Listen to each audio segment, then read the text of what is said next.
ऐसी बयान आ रहे हैं। एक तरफ पीटर नवारो जो है रूस यूक्रेन की लड़ाई को मोदी का युद्ध कहते हैं, स्कॉट बेसेंट कहते हैं कि दोनों ही परिपक्व लोकतंत्र हैं, हम अपने विवादों को सुलझा लेंगे। डोनाल्ड ट्रंप कहते हैं कि ये रिलेशनशिप खो चुकी है अब।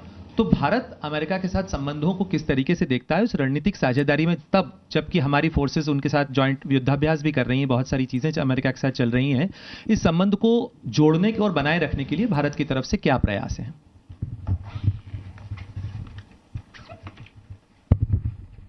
Okay, Aishi. So this is Aisha Irwan from ANI. The Prime Minister of Nepal, during a meeting with Chinese President Xi in Tianjin, has once again objected to India restarting trade through the Lipu Lake Pass, saying that the territory belongs to Nepal. Any comments on such objections? Okay, first let me come to Kadambini, your question regarding the post. I have no comments to offer on this post at this point. मधु, ये आपका सवाल भी इस पे था, तो इस पे हमारे पास अभी टिप्पणी करने के लिए कुछ नहीं है। इनका मैं बाद में जवाब देता हूँ। Siddhant, your question regarding the protests that we saw in Australia. We all are aware that anti-immigrant protests happened in several cities in Australia on 31st of August.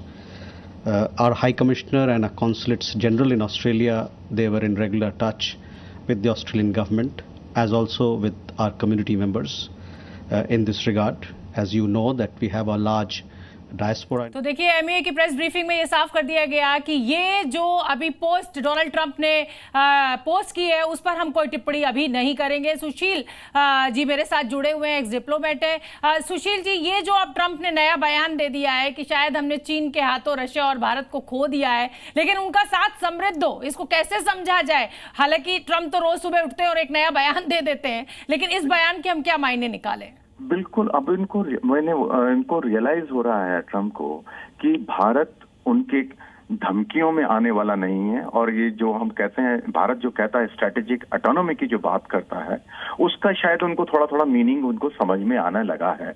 और जब वो कह रहे हैं कि अमेरिका ने भारत को रशिया और चीन को के लिए खो दिया है, तो वो दिखाता है उनकी नासमझी वो कितनी है कि भारत का काम करने का तरीका क्या है और क्या किसके साथ में क्या इंटरेस्ट है, वो उनकी अभी तक उनको मेरे ख्याल से उनकी समझ में नहीं आया है। क्योंकि वो जो भी रिलेशनशिप्स हैं दुनिया में, उस सबको एक प्रिज्म, पर्सनल रिलेशन की प्रिज्म से देख रहे हैं। क्योंकि वो नोबेल प्राइज के लिए इतने अंधे हो गए हैं कि उनको कुछ समझ में नहीं आ रहा है कि वो क्या कर रहे हैं।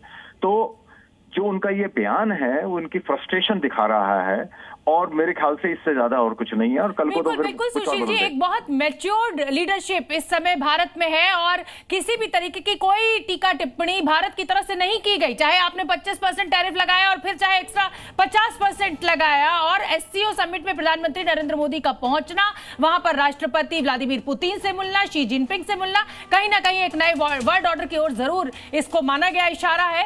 लेकिन आप देखिए आगे ट्रंप क्या बयान देते हैं। बहुत बहुत धन्यवाद आपका सुशील सिंघल जी हमसे बात करने के लिए। नीरज, आपका भी बहुत बहुत धन्यवाद।